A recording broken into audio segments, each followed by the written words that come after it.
Welcome to section 21.6. This is the 214th session of the CISSP exam prep series. In this session, we'll round out the web attacks by looking at how attackers abuse trust. We'll answer several questions. What is cross-site scripting? How do reflected and stored versions differ? How does request forgery hijack a user's or a server's trust? And how does session hijacking steal an active identity? Why does this matter beyond the exam? Because web applications are sprawling, public-facing, and full of trust relationships to abuse. Picture yourself protecting a community forum used by a national non-profit. One malicious post or one crafted link can quietly run code in every visitor's browser or move money on their behalf. Understanding these attacks lets you demand input validation, tokens, and session hygiene before attackers find the gaps. What is cross-site scripting? Cross-site scripting happens when an application lets an attacker inject their own web code into a page that others will view. The application trusts input and then renders it, so the attacker's script runs inside the victim's browser as if the site itself put it there. A harmless demo just pops up an alert box, but a real attack can capture passwords or hijack accounts.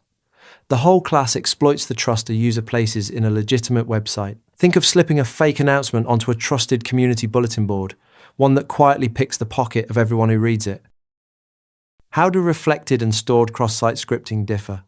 The difference is where the malicious script lives. In reflected cross-site scripting, the script rides along in the request itself, often hidden inside a crafted link. The victim clicks a link that looks like it points to a real, trusted site, and the site bounces that script straight back into the page and runs it. Stored, or persistent, cross-site scripting is nastier, because the attacker plants the script on the server itself, say in a forum post or comment. Now it fires for every future visitor automatically, with no special link required. There is also a sneaky variant that manipulates the page structure inside the browser, the document object model, without ever changing the server's code. The universal cure is input validation and output encoding, so user content is never treated as runnable script.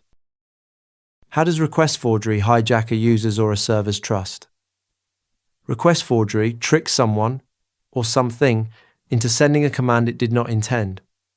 The first form is cross-site request forgery. It exploits the fact that a user is often logged into many sites at once. An attacker embeds a hidden command that fires against a second site, and if the victim happens to be authenticated there, the command quietly succeeds, transferring money or changing settings on their behalf. The second form is server-side request forgery, where the attacker tricks the server itself into fetching a URL of the attacker's choosing, potentially exposing internal systems the public should never reach. Defenses include secret tokens the attacker cannot guess and checking that requests truly originated from your own site. Picture forging a signed note in someone else's name and handing it to a clerk who trusts the signature. How does session hijacking steal an active identity?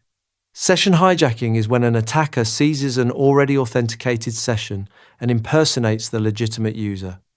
There are a few common routes. They might capture the authentication details exchanged between client and server and replay them. They might trick the client into treating the attacker's system as the server, sitting in the middle before cutting the real user off. Or they might steal the cookie of someone who never properly logged out, or whose app manages cookies poorly. The results can be severe. So you defend with both administrative controls like anti-replay techniques and application controls like cookies that expire promptly. Think of someone slipping into a meeting under your still valid visitor badge the moment you step away. So let's bring it together. Cross-site scripting injects attacker code into pages, abusing a user's trust in a site. Reflected versions ride in a crafted link, stored versions live on the server for every visitor, and both yield to input validation and output encoding. Request forgery abuses trust in the other direction, tricking a user's browser or your own server into issuing unwanted commands, countered by secret tokens and origin checks. And session hijacking steals a live, authenticated identity, countered by anti-replay controls and expiring cookies.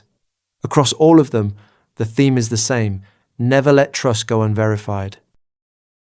The MCQs covering all the topics and concepts from this session are available on rucloud.com. Practice the chapter-specific MCQs before moving on to the next session. Thanks for watching. If you have any questions or feedback, post a comment below or email us. I will see you in the next session.